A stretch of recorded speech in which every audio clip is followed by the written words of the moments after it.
Life update tayo kahit wala namang may pake. Ang plano lang sana ngayon is magpa-adjust ako ng braces, pero nalaman namin birthday pala ng pinsan namin. And since first time niyang nagbakasyon dito sa amin, nag-isip ako ng ibibigay ko. Sa totoo lang nahirapan ako kasi hindi ko alam anong ibibigay ko dahil hindi ko naman alam kung anong gusto niya, anong hilig niya, anong favorite color niya. So, buti na lang dumating yung kapatid ko, sabi niya iniwan niya saglit sila sa balcony. Tapos ayun na, tinanong ko siya kung maganda pa tong hawak ko, tapos hindi rin daw siya sure. So paano? Buti na lang nabanggit ni Maricar na yung binigay kong bag sa kanya dati na color pink na sling bag is ginagamit niya ngayon. So baka ganun din yung bet niya. Hindi ko na pinakita dito sa video kasi gift ko sa kanya yun. Siya na magbubukas pag uwi niya. Tapos si Maricar naman, siya naman ang bumili ng cake para pang surprise namin. Pero actually parang hindi na siya masusurprise dito kasi makikita niyang bit-bit namin. Ang balak sana ni Maricar is magbibigay ng 600 pang share niya daw sa pagkain. Pero sabi ko ibili na lang niya ng cake. Kasi parang first time na magbabakasyon ni Ira tapos hindi niya kasama si mama at papa niya. So kami, gumawa kami ng way para ma-celebrate pa rin yung birthday niya. Nakaupo nga sila sa may gilid ng balcony and iniisip namin paano namin ibibigay to. So, ayan sila sa left side. Kita nyo naman po. Hindi niya sinabing birthday niya ngayon kaya sinurprise na lang namin.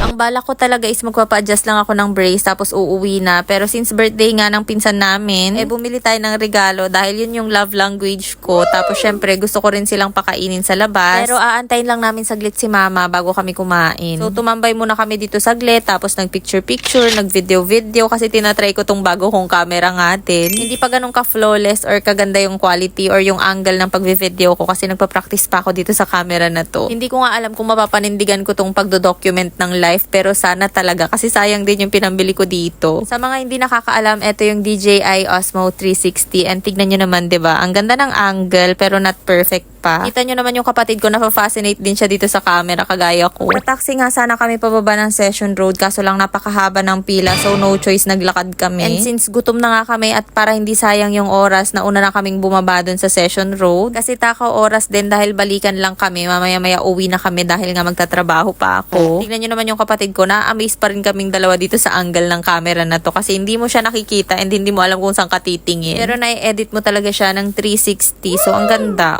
Overlay lang. Pagdating nga namin dito sa resto, wala pa si mama so nag-order na lang kaming nauna. Dito ako madalas kumakain tapos dito ko sila laging dinadala para matikman nila kasi bet ko yung lasa ng pagkain dito. So si Ira, first time namin siyang nakasama and gusto ko ma-experience niya rin yung mga na-experience namin. Bale, eto pa lang yung umpisa. Marami pa akong pagdadalhan sa kanya. Saktong-saktong nagpapaplay sila ng happy birthday music dito. Dumating nga din si mama. Tapos nag-happy birthday lang din siya and yung mga crew, sabi nila magpi-play daw sila ng happy birthday music. Kaya ayan.